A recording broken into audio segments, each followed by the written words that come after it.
pessoal, estamos aqui na AltV. Hoje a AltV completa 14 anos. É um privilégio para mim estar aqui nesse dia, estreando o programa Mulher Moderna, que é um programa voltado para o dia a dia da mulher, que trabalha, que tem a sua rotina corrida e que sempre procura um tempo para ser mãe, para ser esposa. E aqui a gente vai debater todos esses assuntos, vai falar sobre o nosso dia a dia e a gente vai estar junto aqui todas as quartas-feiras às 8 horas da noite. Hoje nós vamos falar sobre um tema que para mim é o mais lindo de todos, o de ser mãe. E nós estamos aqui com a Patrícia Salvador, que tem um currículo enorme, além de linda, é apresentadora, é atriz, é modelo, trabalhou muito tempo com o Silvio Santos e é mãe de 2 filhos, é esposa, um super exemplo de mulher moderna. Estamos aqui também com o Dr. Haroldo, que é psicólogo, que vai tirar um monte de dúvidas nossa como mãe. E vamos lá, pessoal, quero a participação de vocês, quero vocês com a gente, acompanhem as nossas redes sociais e vão tirar dúvidas, interajam, que a gente está aqui para isso. E eu quero dizer para vocês que eu sou a Gisele Barros, não sou apresentadora de TV, estou aqui na posição de mulher para estar perto de vocês, para a gente interagir, para a gente trocar informação. Eu sou médica, sou profissional, sou dona de casa, sou mãe e a gente está aqui para isso, tá bom? Fiquem à vontade, sejam bem-vindos. E eu quero começar com a Patrícia perguntando o que a maternidade mudou na vida dela. O que aconteceu de diferente, como foi essa dádiva na vida da Patrícia. Bom, é um prazer estar aqui, obrigada pelo convite, Gisele. Obrigada. Bom, a maternidade para mim era um sonho, sempre foi um sonho. Desde pequena eu sempre sonhei em ser mãe e, por coincidência, ser mãe de um casal. E eu realizei esse sonho. E pra mim, assim, não existe nada no mundo melhor do que ser mãe. Olhar para aquela carinha, daqueles filhos lindos, assim, feitos por você. Nossa, isso aí, assim, não tem preço, né? Realmente, eu me sinto realizada como mulher. Sem dúvida, é o maior desafio que a gente tem, né? Porque eu digo que filho não vem com material não vem com manual de instruções.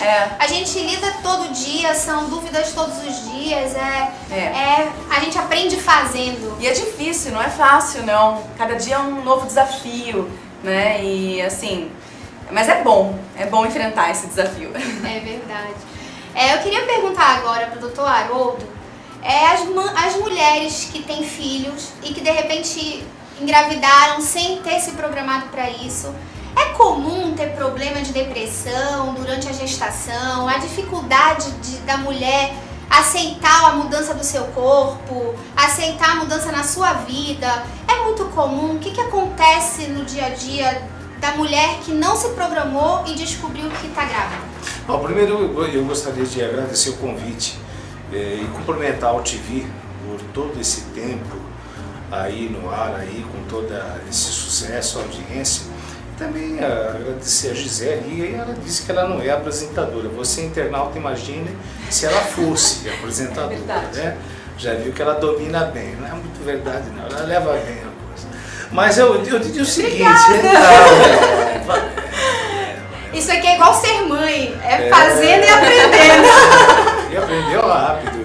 Mas olha, eu acho que ser mãe, eu acho que é algo tão maravilhoso, mas tão maravilhoso, que assim, uns anos que eu tenho de vivência de consultório, uma vez eu tive um caso de um rapaz que ele passou a vomitar, a ter ânsia de vômitos. E só para encurtar, ele no fundo estava com inveja de não poder ser maternidade. Então a única forma de ele também poder se sentir um pouco, vamos dizer assim, mãe, eu sou também, esse filho que vai nascer, realmente eu tenho essa participação. A única forma que ele se sentiu foi através de também ter enjoo. Lógico que ele tem aí todo um quadro psicológico, mas eu acredito inclusive que muitos homens acabam tendo até uma certa inveja, vamos dizer assim, construtiva. Tal é a maravilha que é ser maternidade. Mas a sua pergunta também acho que é muito interessante, Gisele, porque muitas vezes a gestação não é planejada e eu acho que deve ser planejada, inclusive você tendo um bom acompanhamento médico, você mostrar ao seu médico que você pretende engravidar. Eu acho que um bom médico sabe se a pessoa está realmente preparada ou não, porque é algo que muitas vezes surpreende a mulher, né? Surpreende a mulher. Ela vai ter um corpo em modificação. Muitas vezes ela pode achar que ela não é mais tão bonita como antigamente, né? É importante que ela saiba que ali no ventre dela existe um ser, né? E que também quando esse ser vier ao mundo, toda a atenção que no momento era voltada para ela, porque ela estava grávida, né? Então você está linda, você está maravilhosa. Nasceu a criança, o foco vai para a criança. Que bebê lindo, é a cara do pai, é a cara da avó, isso, aquela. E muitas vezes a mãe também tem que estar preparada. E a mãe se olha no espelho e se acha gorda, né? Imagina, ela era linda até a véspera do parto. E aí o neném nasce, ela está se achando um lixo. E todas as atenções viraram para o filho, né? Olha que situação. E existem casos até mais graves, né? Em que às vezes a pessoa não sabe, não sabia e, vamos dizer assim, tinha até uma certa propensão para doenças psiquiátricas mais graves e de repente, às vezes, quando dá à luz, às vezes entra naquilo que nós chamamos de uma psicose puerperal, em que a mãe, às vezes, acaba não tendo uma simples depressão. Ela sente que aquilo que saiu dela é como se fosse um órgão justaposto que saiu e não ali tem um ser que precisa dela e tudo mais. Então aí esses casos são mais graves. Mas eu acho que num sentido, acho que um bom acompanhamento, conversa, vamos tentar, vamos formar uma família, vamos ter um filhinho e de repente isso ser bem trabalhado. Eu acho que se a pessoa estiver legal, acho que pode surgir até uma certa depressão, inclusive devido às mudanças hormonais, mas tudo isso eu acho que em questão de 2 semanas as coisas já melhoram. Em relação ao relacionamento homem-mulher, como que você vê como psicólogo a chegada de um novo ser numa casa onde de repente o casal já mora junto, já é casado há, sei lá, 5, 7 anos e de repente nasceu uma criança, aquele marido acostumado a ter todas as atenções só para ele, de repente ele se vê de escanteio porque nasceu uma criança que precisa da atenção da mãe e a gente sabe que isso aumenta muito o número de traições, de separações. Como é a sua experiência em relação a isso, Olha, a casal, a separação? Você fez uma pergunta, Gisele, muito difícil, mas eu vou responder só uma parte porque eu acho que isso daria até um programa inteirinho. O homem, quando ele se incomoda ou ele se inquieta após o nascimento de um filho, alguns inclusive acabam reclamando para a esposa: poxa, você não tem tempo mais para mim, agora você só fica com ele. De certa forma, ele vai apresentando até um certo ciúme, Patrícia, em relação ao filho dele. Agora, eu pergunto a você, Patrícia, a você, Gisele, a você, internauta, se ele passa a ter ciúme do próprio filho, é porque ele está se colocando na posição de filho, não de pai. Porque se ele está como pai, como marido, ele vai beijar a criança, vai beijar a esposa. Vai aproveitar aquele momento.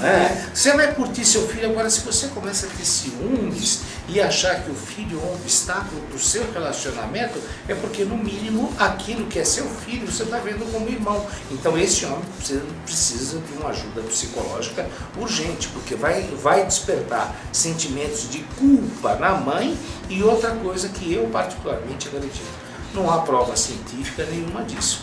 Mas, Gisele, Patrícia, mais uma vez você, internauta, eu acho que a gente sempre...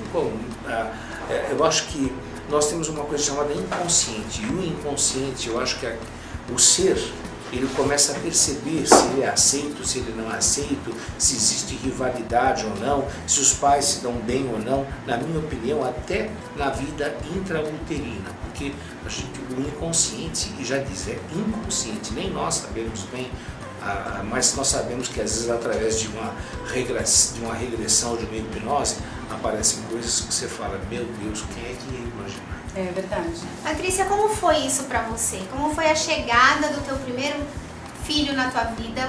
E quanto tempo você tinha de casado? Isso foi planejado? Conta um pouquinho pra Então, gente. Gisele, foi assim, eu namorava com o meu marido ainda, né? A gente planejou um casamento, isso foi mais ou menos para setembro, E antes do casamento, meu marido falou assim, olha, vamos parar de tomar remédio, para de tomar remédio, porque até você engravidar, a gente vai casar em setembro, então para agora. Aí eu parei, engravidei rapidinho. Nossa, que bem. Ou seja, eu casei grávida. Entendi. Mas eu já tinha marcado o casamento e tudo. E a gente namorava há 1 ano. A nossa relação sempre foi muito boa, assim. Meu marido sempre foi muito compreensivo com essa parte, assim, da gestação mesmo. Porque a mulher fica fragilizada, assim, fica mais sentimental, mais, né? E ele sempre me apoiou, sempre esteve do meu lado, assim, e quando o João Paulo nasceu, foi maravilhoso, assim, sabe? Continuou sendo maravilhoso. Ele sempre me apoiou e sempre entendeu esse lado que, bom, agora o filho nasceu, a Patrícia vai ficar um pouco mais com o filho. É natural isso, né? Não tem como uma mulher continuar sendo a mesma depois que nasce um filho. Não tem como. Isso é importante a gente falar para as pessoas que estão em casa, porque muitas vezes a mãe e o pai não sabem ou não têm a consciência de que a chegada de um filho muda tudo. A vida de um casal nunca mais vai ser a mesma. A vida da mulher nunca mais vai ser a mesma. Sabe uma coisa que aconteceu comigo, Gisele? Eu até queria pedir a opinião de vocês que são mães. Quando nasceu minha primeira filha, lógico que eu acho que o que você falou a respeito do seu marido é um comportamento perfeito, saudável, maduro, mas eu sei, estou sabendo que ele está aí ouvindo. Parabéns para você, ele está na tua sala, está ouvindo, parabéns, gente boa aí. Mas você sabe que eu tinha medo de pegar o bebê? É uma coisa que não sei se meu o seu marido também tinha. Muito medo. Ô, colega, então estamos juntos. Muito medo. Eu já era diferente. Eu tinha medo. Eu tinha ciúme de deixar alguém pegar. Eu achava que eu queria que ninguém eu pegasse. ficava louca pra ele pegar, pra descansar um pouquinho. Eu vou deixar cair. E isso aquilo mesmo. tudo molinho. Eu não sei se é porque ele é muito grande, também é uma mão grande, ele pegava assim, ele falava, ai meu Deus, eu não sei pegar, eu não sei como segura. Até banho, tudo, ele não conseguia dar, sabe? Nossa, ele eu ficava queria fazer inseguro. Então, Mas eu acho que aí entra Darwin, sabe? Aquela coisa que já vem, é o instinto materno. Aquela coisa que, em última instância, se não tiver ninguém para socorrer uma mulher num parto, deixa que ela acaba se virando de forma instintiva. Porque nós, homens, a gente fica inseguro, mas vocês, mulheres, vocês sabem como segurar, mas a gente fica perdido, meu Deus do céu, e se cair? E aquela coisa, e a tal da moleirinha, é o que dizem, Deus, né? Quando nasce um bebê, nasce uma mãe. E é verdade, eu era uma pessoa assim que nunca tinha pego um recém-nascido na mão. Nunca, no braço, nunca. Sabe, amigas minhas tinham filhos e tudo. Eu não pegava, eu morria de medo. E eu fui pegar o primeiro recém-nascido, é o meu filho. Então, eu fiquei assim, super insegura, lógico, mas a gente aprende na marra ali, né? Não tem jeito, é um instinto maternal. Verdade. E Patrícia, em relação ao a tua segunda filha, né? Na verdade, a Bárbara. A gente sabe que existe um ciúme, né? Do filhinho mais velho com o bebê que vai chegar. Muitas vezes tem pessoas que o ciúme é tão grande da criança, dependendo da diferença de idade, que depois o doutor Haroldo vai falar um pouquinho pra gente.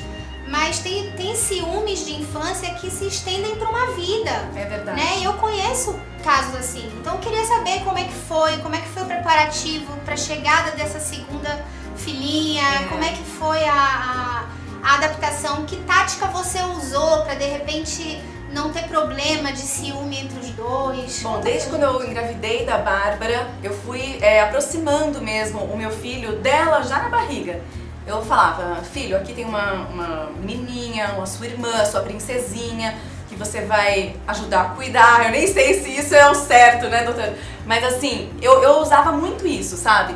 Eu falava... Trazia ele trazia perto. muito pra perto. Ele fazia carinho na minha barriga, beijava, conversava. Eu falava, conversa com a sua irmã que ela tá te ouvindo. Aí ele conversava e ainda me perguntava, o que ela falou, mamãe? E eu respondia.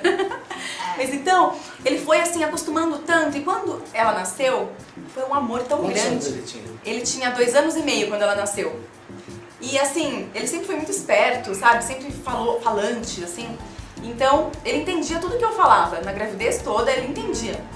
E quando ela nasceu, ele teve um pouquinho de ciúmes, porque naquela fase assim de amamentação e tudo, ele falava, não, tira ela, mamãe, tira ela, coloca ela no chão.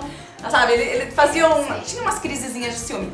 Mas hoje é assim, um amor. São super unidos. São muito unidos. Legal. Eu achei que fosse ser mais complicado. Mas se bem que nem sempre, Patrícia, eu acho que isso ocorre, Gisele, e volto também a falar com você, internauta, porque a gente vê cada coisa.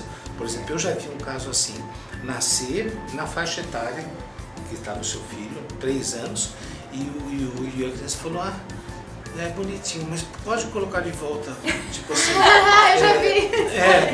Sabe, Põe de volta aí dentro. O ciúme explícito. Então, a gente tem que entender o seguinte, que essa história que o nenê nasce, e o nenê é um anjo, vírgula, o nenê é o demônio. É o demônio. Nós é que vamos, a socialização, a humanização vai depender muito mais do seu comportamento do que do aconselhamento. Né? Mas na realidade o nenê nasce um bichinho. Eu vou dividir o meu biscoitinho com esse moleque que nasceu aqui. Que nada. Eu estava aqui reinando a atenção completa de papai e de mamãe, agora eu vou ter que dividir. Então é muito comum você perceber às vezes um irmão que vai lá e belisca o outro. E o coitadinho que aquilo não tem nada a ver com isso. Existe uma diferença de idade que isso diminua ou não? Tipo, ter um segundo filho enquanto o outro é bem novinho, diminui um pouco esse ciúme, ou de repente um intervalo muito grande. Que na minha visão de mulher, tô falando como as coisas que a gente vê no dia a dia, essa idade de 3, 4 anos de diferença eu acho que é a pior, né? Baseado nas histórias que a gente vê de irmãos, de tudo, na minha visão, eu acho que é a idade mais difícil, né? De maior competitividade. Isso tem alguma coisa a ver ou não? Dá uma dica aí pra mãe que quer ter o segundo filho e quer planejar isso. É difícil estar do lado de 2 mulheres bonitas e inteligentes. E perguntas difíceis. Eu acho que são tantas respostas. Primeiro, eu inclusive acredito no fator genético, no gene da bondade, no gene da maldade, inclusive no gene da psicopatia de gente, aqueles filhos que você fala, meu Deus do céu, eu tenho 2 filhos maravilhosos e o outro foi por um caminho completamente diferente, a educação, enfim.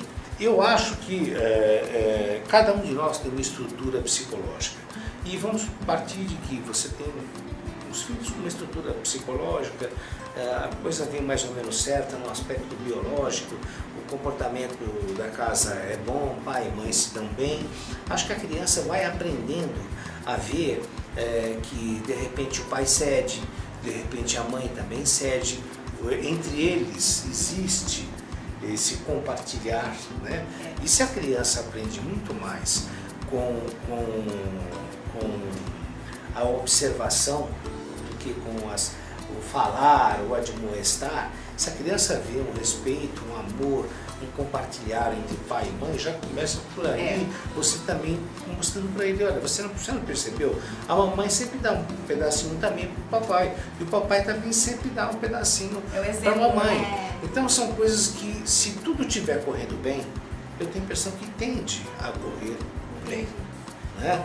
Mais ou menos assim. Agora, eu também acredito que às vezes as famílias muitas vezes vêm preocupadas no consultório e falam, mas olha, meu Deus, eu eduquei da mesma forma. E aí existe aí os geneticistas, muitas linhas de pensamento dizendo, olha, nem sempre a gente pode chegar e falar, olha, você é pai, você é mãe, às vezes a pessoa vem com deformações no lobo frontal, no sistema límbico e outros detalhes aí que acho que ficaria para um outro programa e que pode mostrar e modificar o comportamento de uma criança desde pequeno.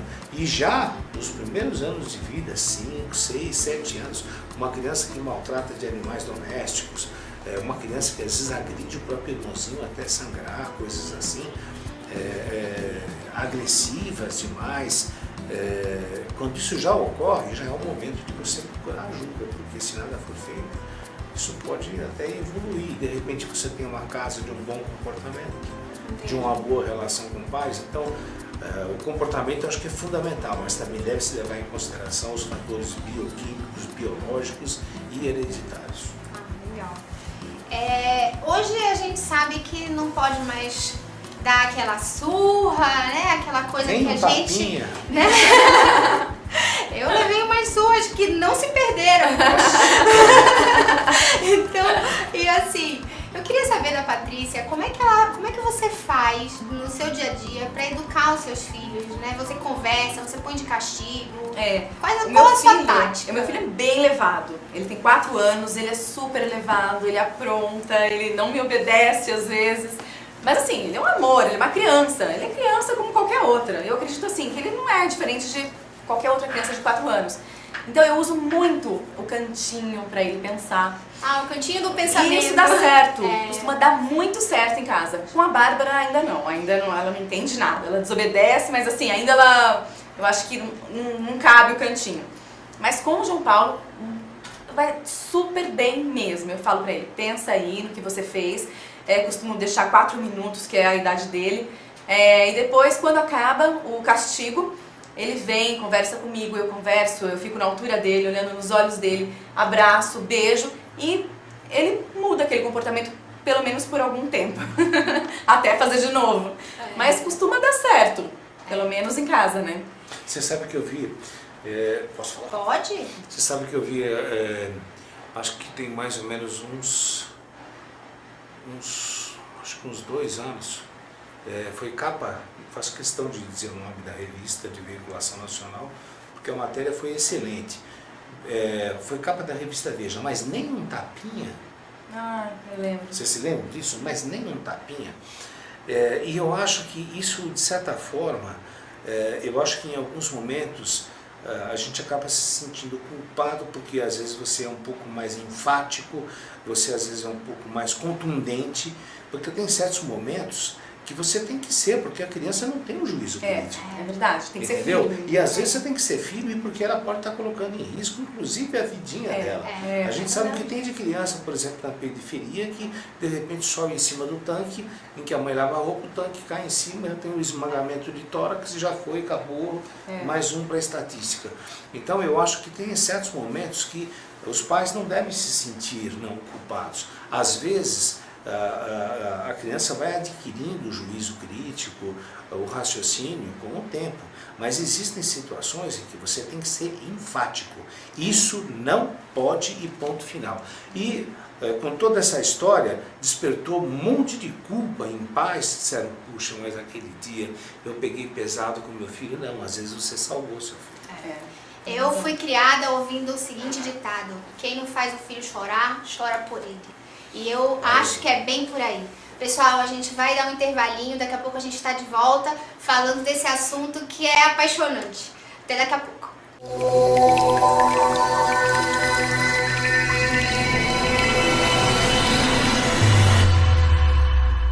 Olá pessoal, já estamos de volta e o papo aqui tá bom, hein? Agora eu quero falar um pouquinho sobre o mundo moderno, o mundo da internet. Como que a gente lida com tudo isso, muita informação ao mesmo tempo, como conduzir nossos filhos em meio a tanto... Eu vejo bebezinho em restaurante, galinha pintadinha e passando o dedinho como se eles já tivessem nascido na internet, a era digital. Então agora eu quero ouvir a opinião primeiro do Dr. Haroldo e depois da Patrícia, como que eles lidam com isso. O Dr. Haroldo como profissional, falando pra gente um pouquinho do dia a dia dele, de consultório, quais as queixas que as mães mais têm a respeito das crianças que ficam nos joguinhos o tempo inteiro, até que ponto isso prejudica o desenvolvimento de uma criança. Então conta um pouquinho pra gente, Dr. Haroldo, dá uma luz pra gente que é mãe e que tá vendo nossos filhos aí nesse mundo digital e às vezes a gente fica perdida, viu? Bom, em primeiro lugar, eu acho que a internet é uma maravilha. Um smartphone, tudo que acontece no Oriente Médio, em questão de segundos, nós ficamos sabendo o que acontece no mundo inteiro. Então não resta a menor dúvida da maravilha, né, dos benefícios que todos nós colhemos. Agora, eu vou dar um exemplo, como se fosse, me perdoe, um pouco pesado, mas vou dar um exemplo de uma faca. Uma faca existe para você se utilizar, você fazer um corte numa cozinha, numa carne e tudo mais, mas lamentavelmente pode ser usada para o mal. Então, eu acho que hoje nós corremos um risco. Aliás, nós temos hoje já comprovadamente mais telefones celulares do que brasileiros. Nós somos 200 milhões de brasileiros e temos mais de 200 milhões de celulares que estão vinculados às redes sociais e vai por aí afora. Então, a minha preocupação é de que talvez nós estejamos humanizando um aparelho. Porque vocês estão aí nos acompanhando, aí em casa, aí no seu vídeo. Mas eu posso garantir que vocês, se pudesse, como seria gostoso se todos vocês estivessem aqui conversando comigo, com a Patrícia e com a Gisele. Seria uma maravilha. Então, é uma maravilha eu estar entrando na sua casa? É. Mas eu acho que a gente tem que tomar muito cuidado, porque muitas vezes a gente pensa, por exemplo, a gente pensa que está protegendo um filho nosso.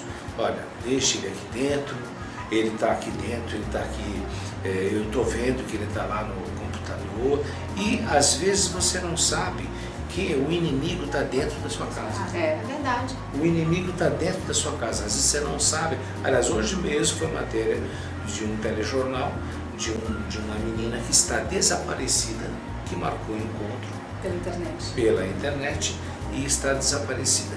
Então, eu acho que nós pais, eu acho que é muito importante que hoje o indivíduo ele tem que ter um curso superior, ele tem que saber um segundo idioma, tem que ter conhecimentos de informática, senão ele está fora do mercado de trabalho.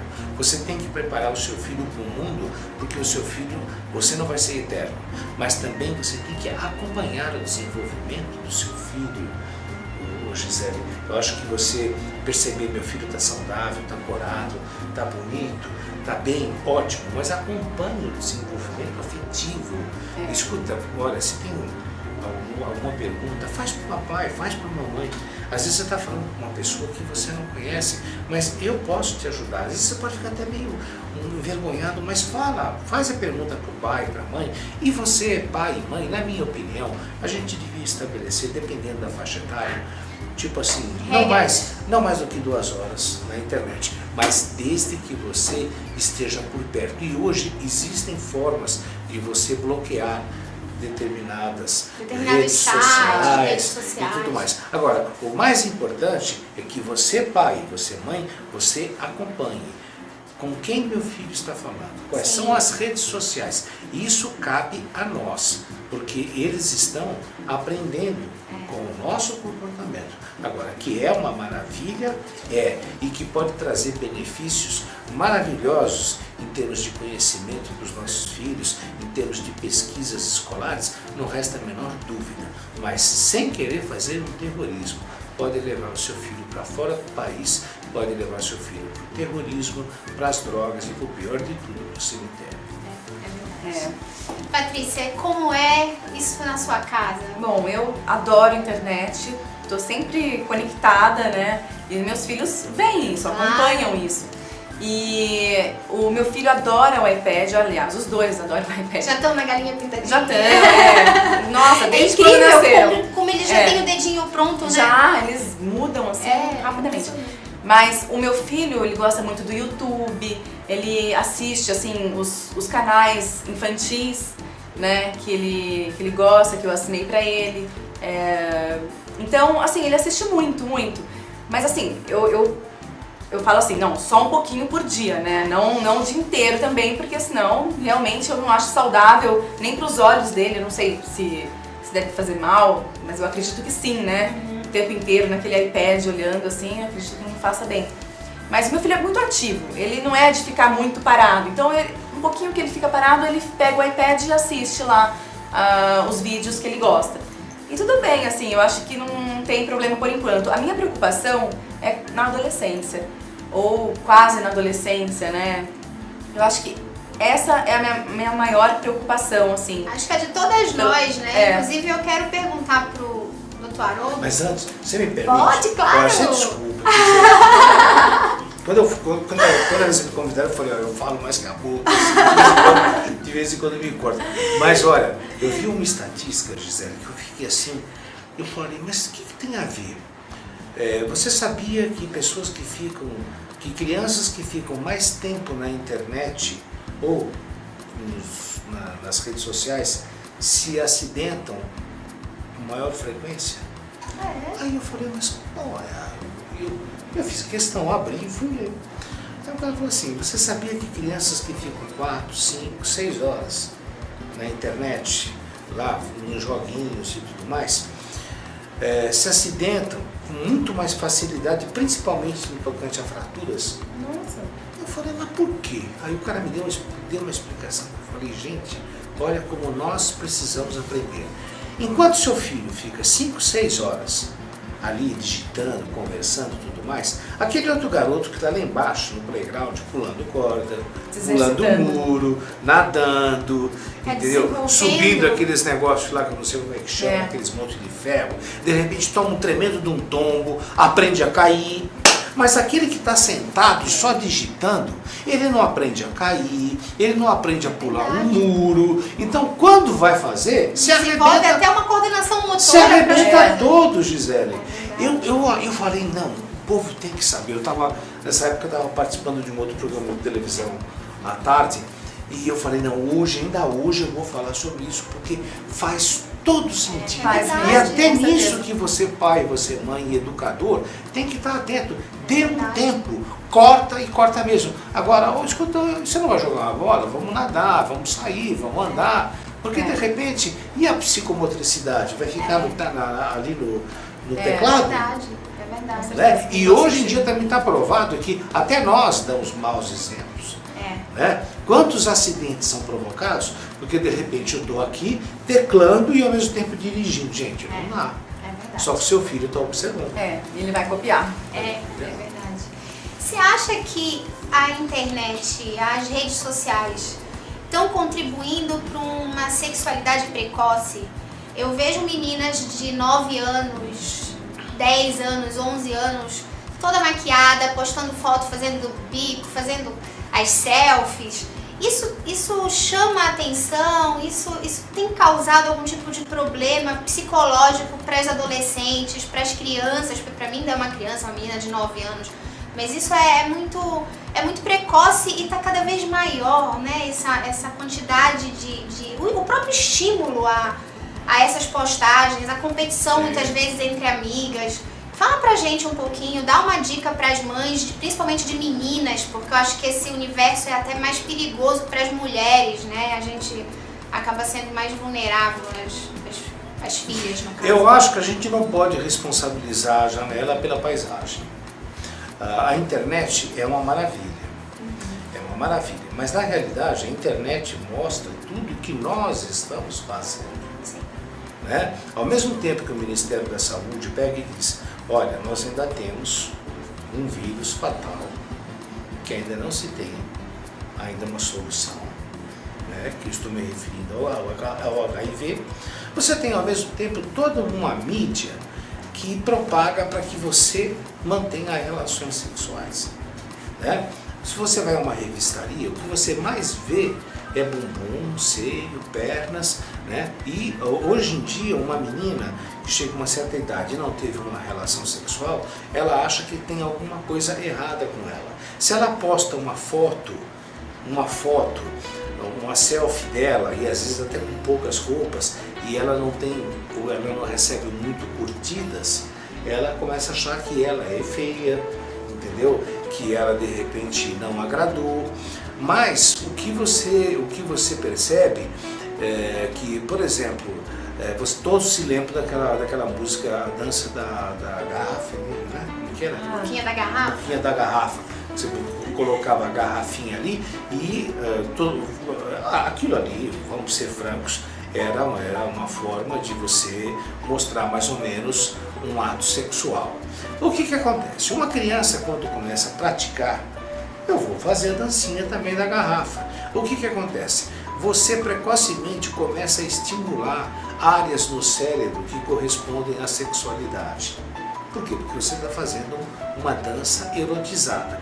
Como você está fazendo isso numa época que não era para estar fazendo, entendeu? Mas nós, sociedade, aprovamos e colocamos isso e acha lindo, as né? situações. Às vezes, O que a nossa, gente que faz? gracinha, A menina começa a fazer isso, os meninos também, depois todo mundo começa a achar estranho por que uma menina menstrua hoje aos 9, 10 anos e por que triplicou o número de garotas com 14 anos que são mães, 14 e 15 anos, ou seja, com 13 tiveram relações sexuais. Por que está havendo toda essa precocidade da iniciação sexual?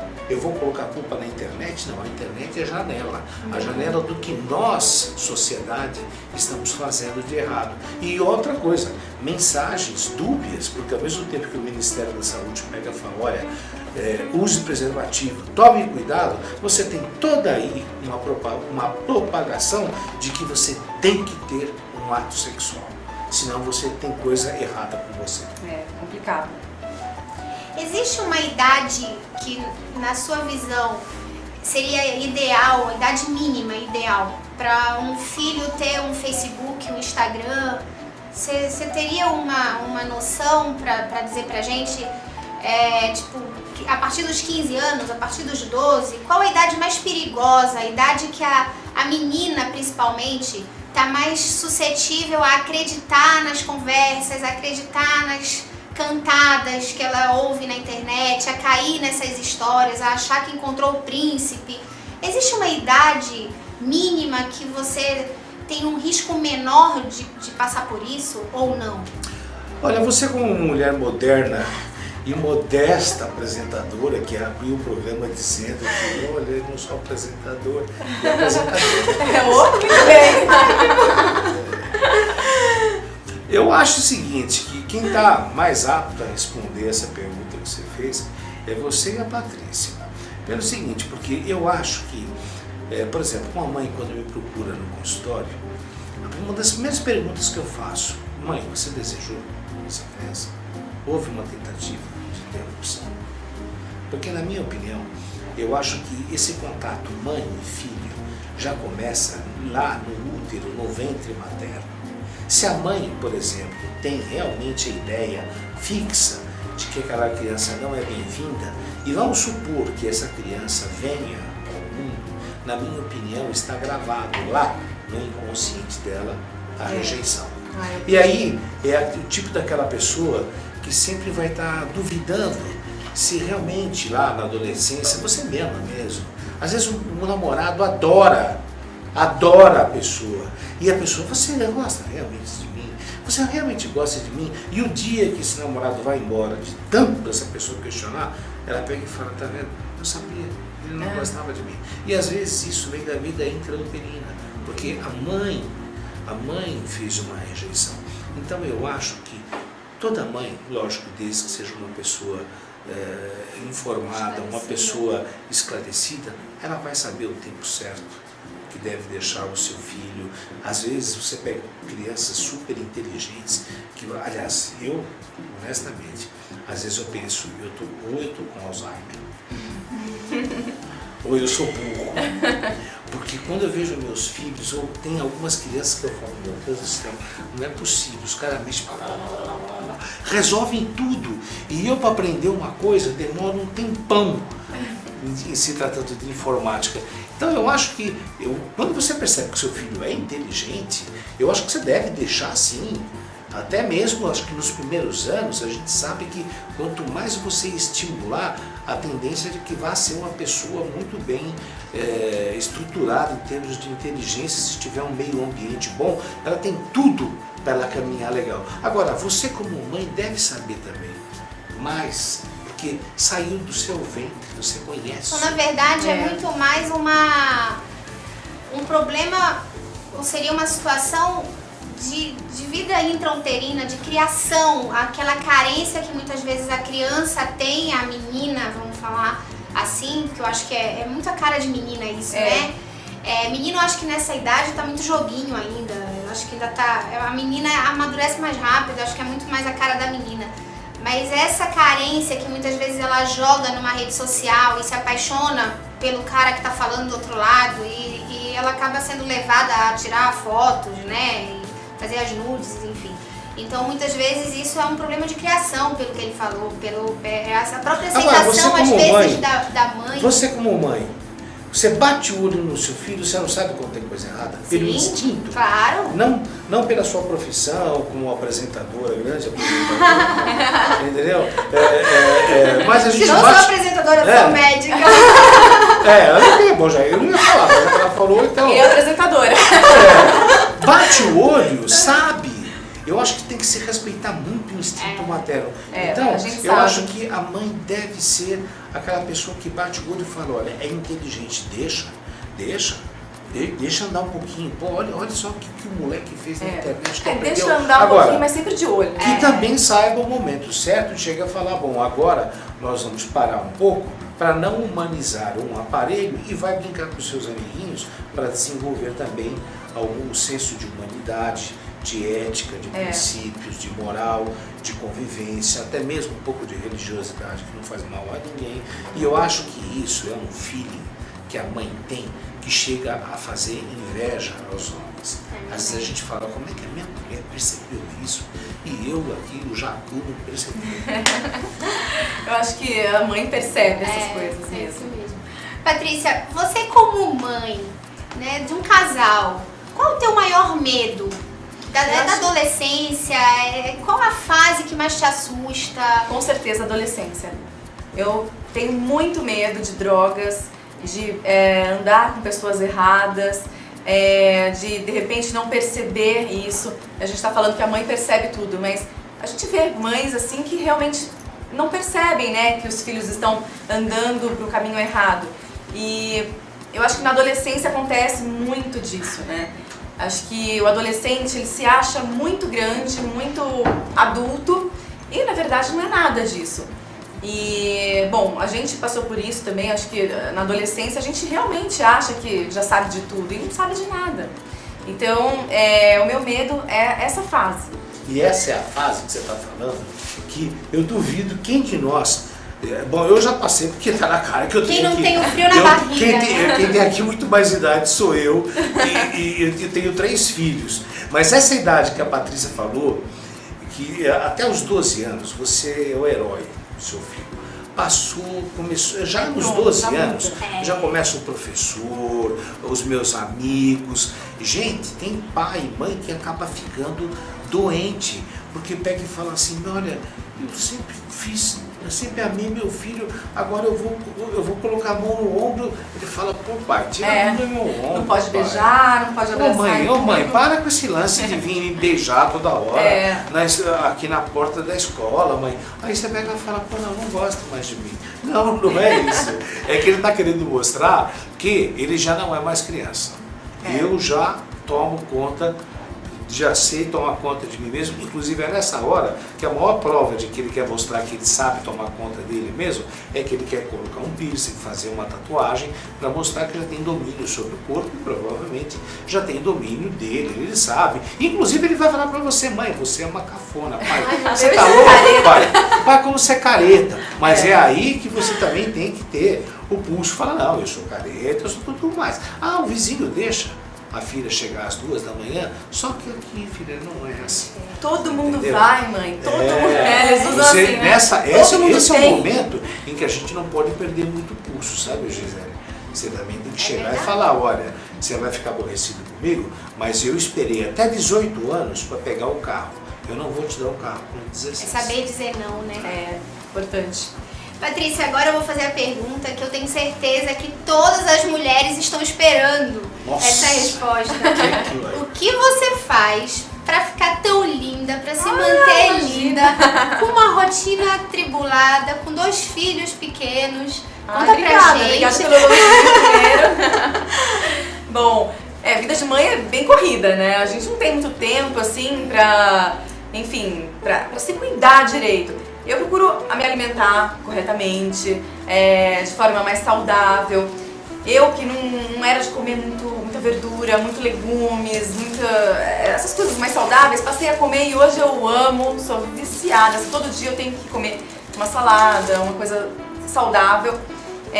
Então eu mudei minha rotina alimentar mesmo. Já atividade física, de vez em quando eu caminho, eu faço uma coisa meio leve ainda. Não voltei às atividades assim como eu fazia antes de ter os filhos, mas pretendo voltar em breve. Mas é isso, a própria correria do dia a dia já faz a gente queimar calorias, né? Pessoal, o nosso programa está perto de terminar. Infelizmente a gente não vai poder conversar sobre todos os assuntos que eu tinha separado, mas não vai faltar oportunidade. Eu quero agradecer a presença da Patrícia aqui, um super exemplo de mulher moderna. Quero agradecer a presença do Dr. Haroldo, que eu tenho certeza que vai vir aqui muitas vezes esclarecer um monte de dúvidas de todas nós mulheres. E eu quero dar uma simples lembrança para você, Patrícia, representando todas as mulheres modernas que estão nos assistindo, as mulheres que se viram nos 30 para dar conta do recado, porque não é fácil. E eu quero te dar essa rosa com muito carinho, simbolizando a nossa estreia, né? Que seja um programa realmente de muita luz, que a gente possa realmente ajudar muitas pessoas, esclarecer muitas dúvidas. Eu quero terminar mandando um beijo enorme para minha mãe, que é um super exemplo de amor incondicional. Um beijo pro meu filho, que através dele eu posso viver a experiência de viver com o coração fora do corpo, porque eu acho que é isso que é ser mãe. Eu acho que essa é a melhor frase, é viver com o coração fora do corpo. E eu queria dizer para as mães modernas, eu estou emocionada, o programa ao vivo é isso. Eu queria dizer para as mães modernas que muitas vezes se culpam por não ter todo o tempo do mundo perto dos filhos, porque a gente tem um monte de outras atividades. Mas façam daqueles 5 minutos que você tem com seu filho, faça valer a pena, faça ser inesquecível, porque o seu filho não vai lembrar de você pelo presente que você deu para ele. Ele vai lembrar de você pelo bom dia que você deu, pelo beijo de boa noite que você deu. Então seja uma mãe de amor, de coração, de presença, e faça seu filho lembrar de você pelos momentos que ele teve com você. Quero deixar um beijo enorme para todas as mães que estão nos assistindo. Peço desculpas por estar emocionada, porque esse programa para mim está sendo um grande presente. Eu também estou recebendo um presente de mãe, de mulher, né? Estreia do Mulher Moderna, no dia do aniversário da UTV, véspera Dia das Mães. Eu estou me sentindo super presenteada, falando de um tema que eu amo, que é a maternidade, que sem dúvida é o melhor papel que eu exerço entre tantos que a gente faz no dia a dia. E eu quero deixar um beijo para todos vocês, para todas as mães. Quarta-feira que vem a gente vai estar aqui. Provavelmente a gente vai estar falando de amor também, porque a gente vai estar falando de noivas. E eu espero vocês, conto com a presença de vocês. E eu quero deixar um pouquinho de tempo para que eles possam falar, porque eu já falei muito. Eu sabe o que eu queria perguntar? Primeiro para a mãe da Gisela, a senhora está de parabéns. E já que ela fez a pergunta para a Patrícia, o que a Patrícia faz para ser uma mulher bonita, inteligente, fala muito bem? Agora, a gente podia fazer a mesma pergunta. Gisela, o que fez você se tornar uma mulher bonita, inteligente, emotiva, né? Parabéns para o marido, um beijo para a mamãe, maravilhosa. Agora é com você, explica aí, como que foi aí? Ai, meu Deus! Né, produtora? Ela é bonita, inteligente, apresenta bem, modesta. Tá de parabéns, Ai, obrigada, gente. Olha, assim, eu choro, assim não dá, eu já tô com o coração. E olha, de coração, queria te cumprimentar mesmo. Foi um prazer. Obrigada, gente. Eu que agradeço. Um prazer enorme. Vocês estão me dando um grande presente. Eu tô muito feliz. A forma como você conduziu o programa, e se você me permite 10 segundinhos. Claro! Eu queria dizer, a minha mãezinha, onde que você esteja, fica com você. Patrícia, dê sua mensagem também. Quero desejar um Feliz Dia das Mães para todas as mães, para minha mãe, e que nós todas somos super realizadas, né, como mães. Eu agradeço muito essa oportunidade dessa vida de ser mãe. Amém. Sem dúvida é a tarefa mais difícil, é o nosso desafio diário. A gente aprende fazendo, porque filho, como eu falei no começo, não vem com com manual de instruções. É um aprendizado, mas é um doce aprendizado. A gente aprende, a gente ama e a gente vira dependente deles muito mais do que eles da gente. Pessoal, um beijo no coração de vocês e quarta-feira a gente tá aqui. Obrigada!